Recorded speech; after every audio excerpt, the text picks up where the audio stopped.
in that case, then who matches you in terms of, bringing a like how you got Mayweather? At least Canelo brings in some fans. He's got the Mexican fans. Who do you think would be for you then? Who's the person? If you had to call a person out for that fight that you would have on the Mayweather bill, who would it be? Oh, if you could have one person on that Mayweather bill, who would it be? I mean, you can have anybody on that Mayweather bill, because any other female fighter would want to share that. Come on. Well, I'll tell you what, the top fighter for Canelo, who's being promoted by Canelo, is a woman fighter. Her name is Yasmin Rivas. Okay, she has TV backing, she has her fan base, she's being promoted by Canelo. I mean, think about it. So, can it happen? Can it happen? I think it can. All I need to do is put a put down on August 17th, and then maybe we can see bigger things happen. You know what I mean? It's like you said, it's all about, it's a business. But at the end of the day, it's the fighting game. You have to fight for your opportunity, whether you're male or female. And I want to make this clear. It doesn't matter if you're male or female. If you put in the work and people pay attention to it and people want to be involved in it, they will pay for your fight. They will want to come and watch you fight. You know what I mean? And that's what it's all about.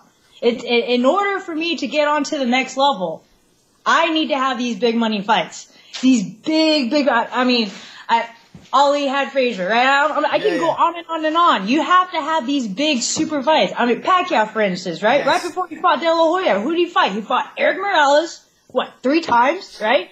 He fought Juan Manuel Marquez. Before he fought De La Hoya, he fought him 2-3 times already, right? Yeah. Twice.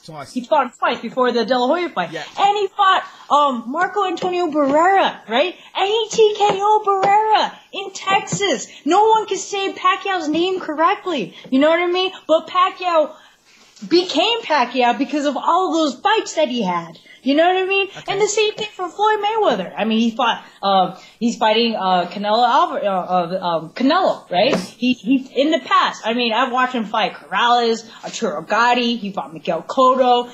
Yeah, he fought Zab Judah. I mean, you name it. These all the names. Yeah, it's rolls of names. So what I'm saying is in my division is packed and it's stacked, and there's a lot of girls out there with big promoters, big TV, who are a big draw too. And the thing is that whether it's in your home or my home or anywhere, I'm willing to fight, and I think that's what the people want. I'm a pure fighter at the end of the day. When I wake up, when I'm sore, after doing some sparring with a couple of dudes, or, just busting my load doing the meds, hitting the heavy bag and stuff like that, doing 2 to 3 workouts in a day, I wake up all tired. I think I want to do it all over again. You know what I mean? And the thing is I know with the spark that I'm feeling right now, it's only going to last only for so long. How long will that last? I don't know. But while I'm feeling it, I got to go with it. You know what I mean? Absolutely. Of course, this is a Bayloric TV interview, right? When you interview Bayloric, this is what happens, Anna. So, down the line, what is the ultimate dream for you? I mean, sure, you have the mega fights, sure, you make the money, but what is the ultimate? At the end of the line, where does Anna Julaton want to be remembered? How do you want to be remembered as a fighter? I want to be remembered as not the girl, not the woman who said, I didn't get what I want out of boxing because I'm a woman. I got everything out of boxing because I am a woman. That's how I want to be remembered. I go out there, I do my job, I go and fight, I get people involved, and at the end of the day, all the successes happen, not because I'm a woman, but because I am a woman, if that makes any sense. Okay. You know what I mean? I don't want to make what I am a handicap. Right. I want to be successful because of everything that I am. Robin Roberts, are you familiar with her? No. Tell me. She had just won the ESPY Awards. Anyway, in the United States, when there weren't a lot of women news reporters in sports, Robin Roberts, she's an African-American lady who went into the business, loved sports, wanted to stay into it, and she had to deal with all the sexism and racism, all that stuff back in the day. And she ended up being the most successful woman, like TV face in all of the United States. Right now, she's hosting Good Morning America, which is one of the top TV shows in the United States. Wow. And fought cancer and beat cancer. And she ended up getting a lot of these accolades and a lot of these awards, you know, especially with the ESPY awards and everything. I mean, everyone bows down to Robin Roberts. I read her books, you know, I follow her, you know, I feel like she's one of the people that just pioneers, you know, not only women athletics, you know, sports, but just being a woman overall. And one of the things that she would say in her book, she would talk about how her parents raised her, and she would go out and try to get these jobs, and she wouldn't necessarily get it, and then she'll go home, she'll tell her parents, okay, Mom, you know, I didn't get this job, and I think it's because I'm a woman. And then her mom would say, never use that as an excuse. The reason why you didn't get the job is because you weren't good enough, not because you're a woman. Yeah. You know, I feel like in the time that we're in right now, it's an amazing time because so many terrific people, so many legendary people had already set the blueprint for how to be successful or how to live life as a human being to the fullest. You know what I mean? And I feel like I'm able to, you know, stand on the shoulders of those who came before. And, you know, I feel like it would be disrespectful if you just don't listen. You know what I mean? Absolutely. Absolutely. So, yeah, I would like to be remembered in that, where I could do everything that I could possibly can, and just be the best person that I could be. How, in training, now you're going to have to fight back to back, right? Because if you fight, you're going to fight in August, and then potentially have to fight again in September.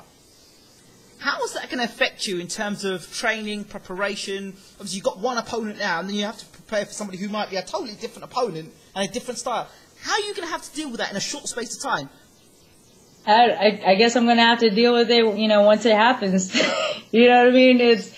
I have a big background in martial arts, and I remember in the martial arts, it's always taught that you never know when you're going to be in a fight. You got to be ready at all times. You know, you could be sick. You can go to your grocery store. Someone might attack you. Do you have a plan? Do you know what to do at that moment? Or are you going to have an excuse of why you were weak that time, or you just couldn't do because you're sick? You know, it's either you live or you don't. You know what I mean? So I feel like with this fight coming up, I just got to do what I need to do. You know, succeed, and whatever comes thereafter. I mean, who knows? I don't know what's going to happen. So I have to kind of take it in as it is. I got to kind of roll with the punches. So, you know, with the 2 fights that may be scheduled, you know, I'd love to see it all happen out. And if it does, I could say, great. I wasn't even supposed to be here in the beginning. You know what I mean? I feel like I'm able to win. I've won at the end of the day. You know what I mean? I just got to see if the experience even happns. One of my Twitter friends, Sandra, asked me a question. Okay, she said to me that what's the possibility of you coming to the UK and fighting? Oh, dude, I would love to go out there and fight. Oh man, I just want to go there on a vacation too. You know, come visit. It doesn't necessarily have to be a fight. I'd say, you know, let me take care of you know, the August 17, and if you know the next fight ends up happening, you know, I'll think about, you know, booking a flight, just coming out there. I'm gonna check you out with your wife. Sounds great. You have to come to the Caribbean because I'm in the Caribbean now, so even better still. Oh, nice. I left the UK. Yeah. Yeah, so you got the nice sun and everything. You got the water. And the water, yeah. And it's carnival time for us now as well, so all good. Wow. So great. Really cool. Anna Julaton, thank you so much for talking to Bayloric TV. It has been an absolute pleasure talking to you.